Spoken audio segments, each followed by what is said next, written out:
আসসালামু আলাইকুম, কেমন আছো তোমরা সবাই? আশা করি তোমরা সবাই খুব ভালো আছো। তো আরো একটি ভিডিওতে তোমাদের সকলকে স্বাগতম জানাচ্ছি। পদার্থবিজ্ঞানের রাজশাহী বোর্ড 2023 চ্যাপ্টার 8 আলোর প্রতিফলন, এটা দেখে আজকে আমরা একটা সিকিউ সলভ করব। আগে আমরা ঢাকা বোর্ড 25 সালের একটা সিকিউ সলভ করছিলাম, আজকে একটু ব্যতিক্রমী অন্য একটা টাইপের প্রশ্ন নিয়ে আসছি, ঠিক আছে? তো কথা না বলে আমরা ম্যাথটা শুরু করে দিই।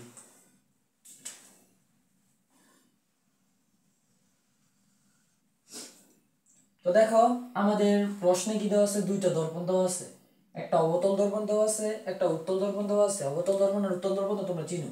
এই যে এই দর্পণটা, এই যে এই প্রথম দর্পণটা, এটা হচ্ছে কি আমাদের একটা অবতল দর্পণ। কেন? কারণ এটার উত্তল অংশে কি লাগানো আছে? সিলভারিং করা আছে, যেটাকে পাড়া বলে, পাড়া লাগানো আছে। আর এটা কি আমাদের দর্পণ 2, যেটা একটা উত্তল দর্পণ। আর উত্তল দর্পণের দেখো অবতল অংশে কি আছে? সিলভারিং করা আছে, ঠিক আছে? তো দেখি আমাদের প্রথম প্রশ্নটা কি বলছে। দর্পণেকে কতটুকু দূরে বস্তু রাখলে 3 গুণ বিবর্ধিত বিম্ব পাওয়া যাবে? একটু প্রশ্নটা বুঝো। এটা যদি আমাদের দর্পণেক হয়, তো এখান থেকে আমরা কতটুকু দূরে যদি আমরা লক্ষ্যবস্তুটা রাখি, তাহলে 3 গুণ বিবর্ধিত বিম্ব পাওয়া যাবে। মানে আমার লক্ষ্যবস্তুটা যদি হয় 1 সেন্টিমিটার, আমার বিম্বটা হবে কত? 3 সেন্টিমিটার। এটাই আমাদের এখানে বুঝাইতে চেয়েছে। আমাদের বস্তুটা যদি হয় 2 সেন্টিমিটার, আমাদের বস্তুর দৈর্ঘ্য যেটা, এই যে কলমটার দৈর্ঘ্য যদি 2 সেন্টিমিটার হয়, তাহলে কলমটার বিম্ব কতটুকু হবে? 3 দুগুণে কত? 6 সেন্টিমিটার। এটাই 3 গুণ বিবর্ধিত বিম্ব বুঝাইতেছে। অর্থাৎ এখানে বিবর্ধন, এম যে বিবর্ধন আছে না, বিবর্ধনের মান কত? 3। ঠিক আছে? বিবর্ধন তো তোমরা চিনো, বিবর্ধন আমি আগে পড়াইছিলাম। এই বিবর্ধনের মান কি? 3। এটাই বুঝাইতেছে 3 গুণ বিবর্ধিত বিম্ব পাওয়া যাবে।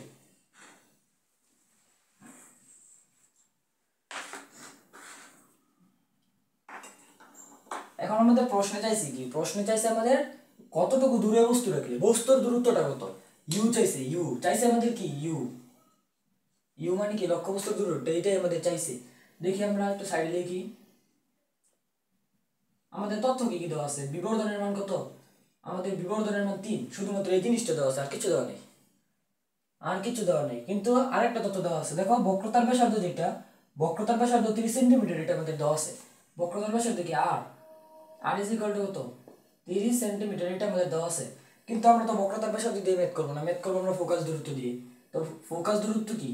ফর্মুলা কি? r/2। তাহলে কি হয়? 30/2 মানে কত? 15 সেন্টিমিটার। আমাদের ফোকাস দূরত্ব কত? 15 সেন্টিমিটার। এগুলো তো তোমরা জানোই, ঠিক আছে? এখন আমাদের বের করতে হবে ইউর মান।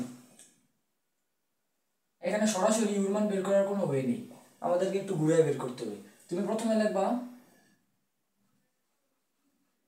আমরা জানি কি জানি, আমরা বিবর্ধনের ফর্মুলা জানি।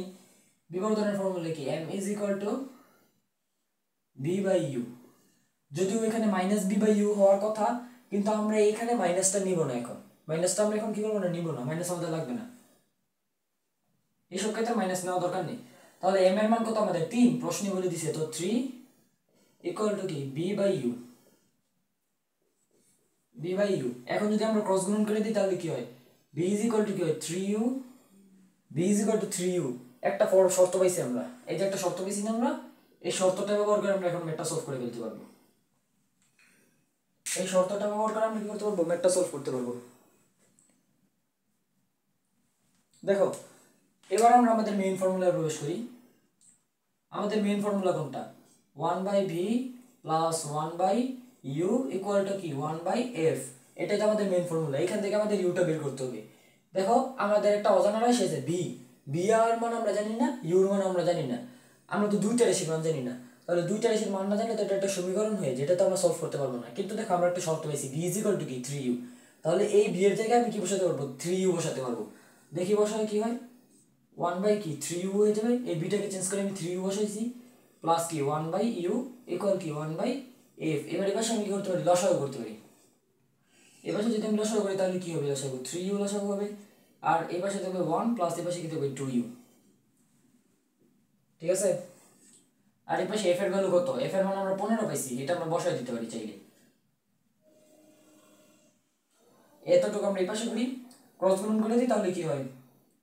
15 plus 30u equal to 3u। 15 plus 30u minus 3u equal কত? 0। 30 থেকে 3 গেলে কত? 27u। 27 ইউ ইকুয়াল কত -15 মাইনাস এটা কেন দাঁড়াও একটু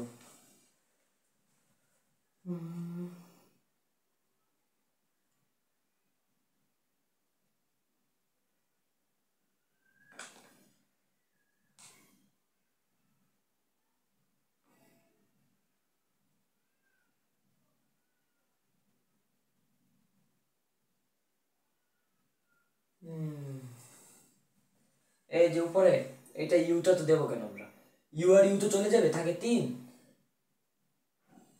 থাকে তো 3 থাকে শুধু এখানে আমরা এখানে 2 ইউ দিছি কেন লসাগু করলে এভাবে লসাগু করলে হবে এই তো নিচে গেলে গেল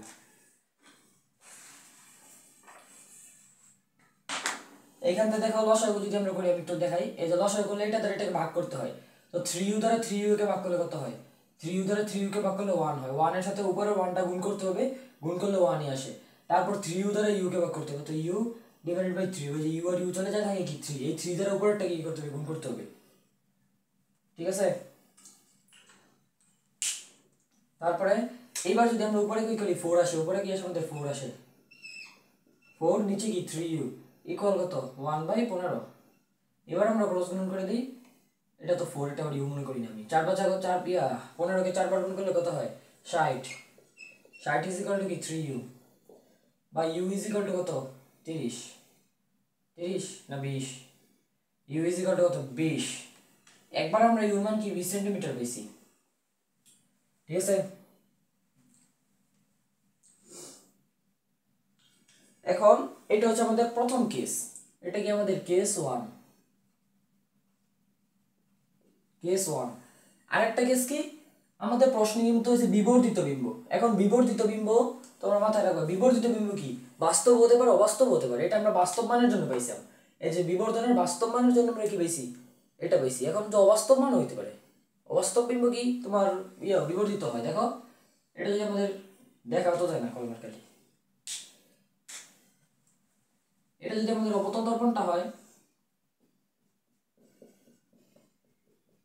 এটা আমাদের কি বক্রতার কেন্দ্র এটা আমাদের কি ফোকাস পয়েন্ট এখন আমি লক্ষ্যবস্তুটাকে কোথায় রাখলাম প্রথমে আমি লক্ষ্যবস্তুটাকে সিইউ এফ এর মাঝখানে রাখলাম দাঁড়া একটু করে নিই এই 1 থাকলে 5 হয় 2 থাকলে 4 3 থাকলে কত 3 4 থাকলে কত 4 2 কত 2 তারপরে 5 থাকলে কত 1 আবার 6 থাকলে হয় দর্পণের পিছনে লক্ষ্যবস্তুটাকে আমি দেখো এই যে এফ আর প্রধান মেরুর কি করলাম মাঝখানে রাখলাম একটা আলোক রশ্মি কি যাবে প্রধান অক্ষের সমান্তরালে যাবে প্রতিফলিত হবে কোন দিক দিয়ে ফোকাস পয়েন্ট দিয়ে রুল অফ 6 এগুলো আমি পড়া গেছি এগুলো আর এত দরকার নেই আরেকটা আলোক রশ্মি কোথায় দিয়ে যাবে আলো মানে বক্রতার কেন্দ্র দিয়ে যাবে প্রতিফলিত হবে একই দিকে তাদেরকে দর্পণের পেছনে যদি আমরা বর্ধিত করি তাহলে এখানে মিলিত হবে দেখো আমাদের লক্ষ্যবস্তুটা কতটুকু ছোট আর আমাদের বিম্বটা কিন্তু বিবর্ধিত এটা কি আমাদের অবাস্তব বিম্ব তাহলে আমরা দেখতে পাচ্ছি অবাস্তব বিম্বর ক্ষেত্রে কি হয় বিবর্ধিত বিম্ব পাওয়া যায় আর আমরা যেটা করলাম সেটা হচ্ছে কি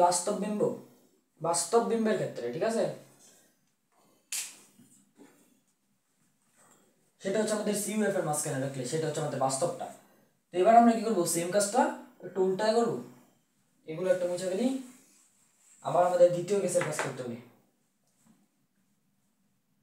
এগুলো মুছবো না দেখো এখান থেকে আমরা সলভ করে দেবো এখন আগের বার আমাদের বিবর্ধনের মান কি ছিল 3 ছিল এবার তো আমাদের অবাস্তব বিম্ব এবার তো আমাদের কি অবাস্তব বিম্ব তাহলে এখানে আমাদের কি করতে হবে মাইনাস ব্যবহার করতে হবে অবাস্তব বিম্বের ক্ষেত্রে কি বিম্বের দূরত্ব নেগেটিভ তাহলে এখানে আমাদের কি করতে হবে মাইনাস ইউজ করতে হবে তো এখানে মাইনাস ইউজ করলে কি হবে b = -3u b = কি -3u তো সেম কাজ আমরা এখানেও মাইনাস দিয়ে দেব একটা এখানেও কি করব মাইনাস দিয়ে দেব আর এখানে মাইনাস দিলে এটাও মাইনাস হয়ে যাবে ঠিক আছে দাঁড়াও আমি লসাগু করি আবার মাইনাস মাইনাস ঠিক আছে মাইনাস +3 ক্যালকুলেশন করি এই ক্যালকুলেশন করলে কি হবে 2 উপরে আসে 2 নিচে আসে কি 3u = কি 1/15 ক্রস গুণ করে দেই 3u = কি 30 u = কত 10 u = কত 10 এটা হচ্ছে কি আমাদের কেস 2 তো যখন আমাদের এরকম প্রশ্ন আসবে আমাদের আগে দেখতে হবে এটা কি বাস্তব বিম্ব নাকি অবাস্তব বিম্ব যদি দুইটাই হয় তাহলে আমাদের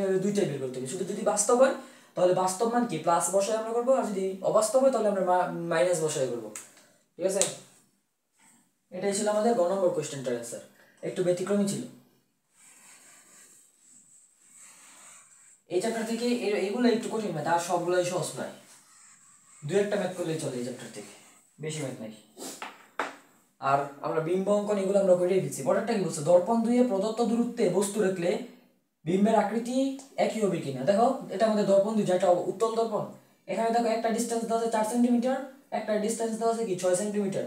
আমাদের প্রশ্ন করছে এই দুইটার দূরত্ব যদি আমরা লক্ষ্যবস্তু রাখি, তাহলে আমাদের লক্ষ্যবস্তু কি এর আকৃতি একই হবে কিনা, আকৃতি ভিন্ন হবে নাকি একই হবে, সেটা আমাদের কোশ্চেন করছে। তো চলো সলভ করি। তুমি দেখবা 4 সেন্টিমিটার দূরত্বের জন্য প্রথমে কি 4 সেন্টিমিটার দূরত্বের জন্য একটা অবতল দর্পণ নিবা, অবতল না উত্তল দর্পণ, এটা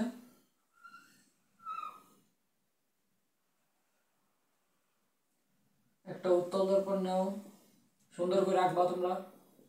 এটা হচ্ছে কি আমাদের ফোকাস, আর এটা হচ্ছে কি আমাদের বক্রতার কেন্দ্র। আমাদের লক্ষ্যবস্তু কোথায় রাখতে হবে, 4 সেন্টিমিটার দূরে রাখতে হবে। আমরা কি জানি এখান থেকে 4 সেন্টিমিটার কতটুকু, স্কেল দিয়ে মাপার দরকার নেই, আন্দাজে একটা ধরে নিবা। আন্দাজে একটা ধরে কি করবা, 4 সেন্টিমিটার ধরে নিবা, ধরে এটা 4 সেন্টিমিটার। উপরে তো তুমি লিখে দিছো 4 সেন্টিমিটার দূরত্বের জন্য, এগুলো তোমার এত মাপানোর জোগাড় দরকার নেই, স্যার মাপে না। তারপরে কি একটা আলোক রশ্মি প্রথম একটা সমান্তরালে যাবে, এগুলো আমি আগেই করা ফেলছি, এটা রুল অফ 6 এর ম্যাথগুলো, এগুলো সহজেই। তারপর সিকিউতে দেখা দিতেছি আলোক রশ্মি কি হবে, প্রধান একটা সমান্তরালে যাবে, প্রতিফলিত হবে কোন দিক দিয়ে, এমনভাবে প্রতিফলিত হবে যেন মনে হইতেছে কি ফোকাস পয়েন্ট থেকে আসতেছে, মনে হবে কি ফোকাস পয়েন্ট থেকে আসতেছে। আরেকটা আলোক রশ্মি কোন দিক দিয়ে যাবে, বক্রতার কেন্দ্র দিয়ে যাবে।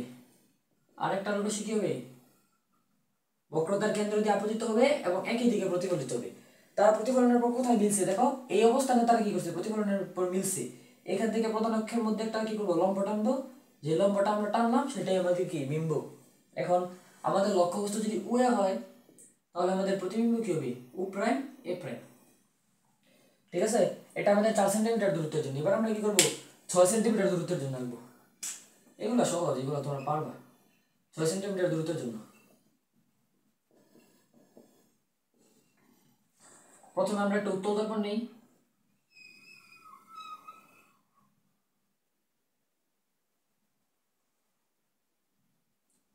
এই যে এটা আমাদের কি একটা উত্তল দর্পণ, এটা আমাদের এফ,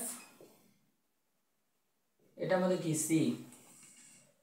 এখন আমরা আগের বার কোথায় রাখছিলাম, 4 সেন্টিমিটার দূরে রাখছিলাম, এবার আমাদের 6 সেন্টিমিটার দূরে রাখতে হবে, মানে একটু বেশি দূরত্ব নিতে হবে। কিন্তু আমরা তো এখানে আন্দাজে একটা মাপ ধরছি, এখানে আন্দাজে মাপ ধরলে এটা সমানও হয়ে যেতে পারে। তাহলে তোমরা কি করবা, একটা কাটা কম্পাস এখানে ধরবা, তারপরে এখানে ধরে কি করবে, একটু বাড়ায়, তারপরে এখানে একটা কাইটা, তারপরে একটু নিবা, একটু বাড়ায় নিবা। ঠিক আছে, একটু বাড়ায় নিবা। ধরলাম আমি এই যে অবস্থানটা আমি নিলাম, তো এইখানে একটা লক্ষ্যবস্তু রাখি আমি, এটাকে আমি কি ধর লক্ষ্যবস্তু ধরলাম, এটাকে এক্স ওয়াই লক্ষ্যবস্তু ধরলাম, আমি আমার মতো করে ধরলাম। তো একটা আলোক রশ্মি কি যাবে, প্রধান অক্ষের সমান্তরালে যাবে, ধরে মার্কারের কালি ডিস্টার্ব নীলটা দেয় আর কি।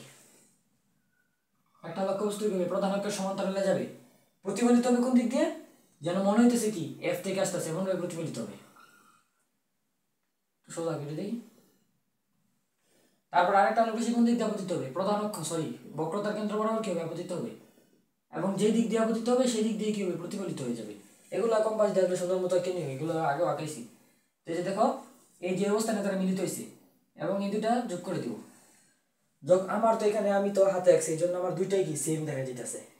তোমরা যখন কম্পাস দেখবা, দেখবা এটা একটু বড় হবে, এটা একটু ছোট হবে, অথবা এটা ছোট হবে অথবা এটা বড় হবে, যেটাই হোক দুইটার আকৃতি কি সেম হবে না। তারপরে লিখে দিবা, দেখা যায় দর্পণ দুইয়ের 4 সেন্টিমিটার দূরত্ব 6 সেন্টিমিটার দূরত্বে লক্ষ্যবস্তু রাখলে লক্ষ্যবস্তুর আকৃতি কি হয় না, সময় সেম হয় না, মানে একই হয় না। এখানে অবস্থান প্রকৃতি এগুলো দিয়ে দিও, আমি দিয়ে দিই, লিখে দিই। এখানে অবস্থান কি, অবস্থান কোথায়, দর্পণের পিছনে, দর্পণের পিছনে, দর্পণের পিছনে এফ ও পি এর মাঝখানে। আকৃতি কি, আকৃতি কি লক্ষ্যবস্তু থেকে বড়, আকৃতি কি ছোট, করবি তো। তারপরে প্রকৃতি কি, প্রকৃতি কি অবাস্তব, দর্পণের পিছনে মিলিত হয়েছে অবাস্তব, অবাস্তব আর কি সোজা, অবাস্তব কি সোজা। এই সেম তথ্যটা নিচেরটার ক্ষেত্রে লিখে দিও, একই কথা। তোমরা চাইলে ব্যাখ্যা দিতে পারো, না দিতে পারো। তো আজকের ক্লাসটা এতটুকু ছিল, আমরা রাজশাহী বোর্ডটা সুন্দর মতো সলভ করে ফেললাম। আমাদের মেইন টার্গেট ছিল গ নম্বরটা, গ নম্বরটার জন্য আমরা মেটা নিছি, এটা আমাদের টার্গেট ছিল, এটা আমরা আগেই করে ফেলছি। ঠিক আছে, তো আজকের মতো বিদায়।